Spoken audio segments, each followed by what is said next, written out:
High, চলো আজকে office যাওয়ার আগে টুক করে কুমড়ো ফুল বড়াটা করি, বরকে খেতে দেবো, দেন আমি অফিসে বেরিয়ে যাব। বাট হ্যাঁ, কুমড়ো ফুল বড়াটা মিস করা যাবে না, এত সুন্দর সুন্দর বড়া হয়েছে, তাই আমি অল্প একটু ভাত ডাল দিয়ে কুমড়ো ফুলের বড়াটা খেয়েই যাব।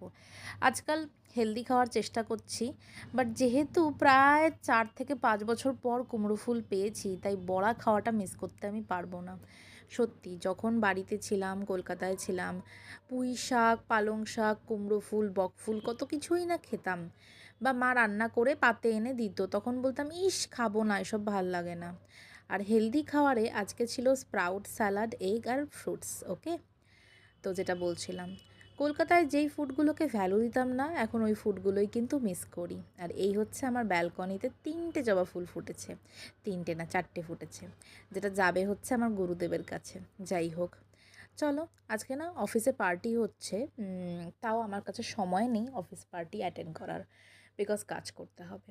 এটাই, কলকাতা ছেড়ে অনেক কিছু বুঝতে পারছি। কলকাতা ছেড়ে না, শুধু কলকাতা ছেড়ে না, নিজের বাবা মার যে ছাদ আছে না, বাবা মার ছত্রছায়া থেকে বেরিয়ে আসার পর না তুমি লাইফে অনেক কিছু রিয়েলাইজ করতে পারবে। যে মা কত কষ্ট করে পালং শাক, পুঁই শাকের তরকারি বানিয়ে দিত, আমার খেতে একদম ভাল লাগতো না, বাট এখন সেই সেম তরকারিটা আমার বানাতে 1 ঘন্টা লাগবে। 1 ঘন্টা মানে কিন্তু অনেক সময়। অফিসে যাওয়ার আগে এই তরকারি বানানোর আমার সময় একদম হবে না। তাই বাবা মার ছত্রছায়া থেকে বেরোনোর পরই না সব কিছু বোঝা যায়। এই দেখো কি সুন্দর পার্টি হচ্ছে বাইরে, স্টিল আমি চলে এসেছি, যেহেতু আমার মিটিং আছে এবং কাজ আছে। চলো কাজ করা যাক, এটাই জীবন।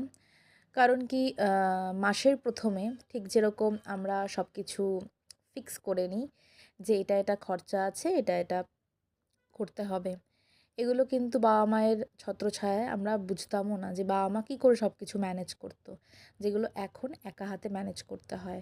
যখন টাফ ডে থাকে তখন সেটাও ম্যানেজ করতে হয়, তাই না?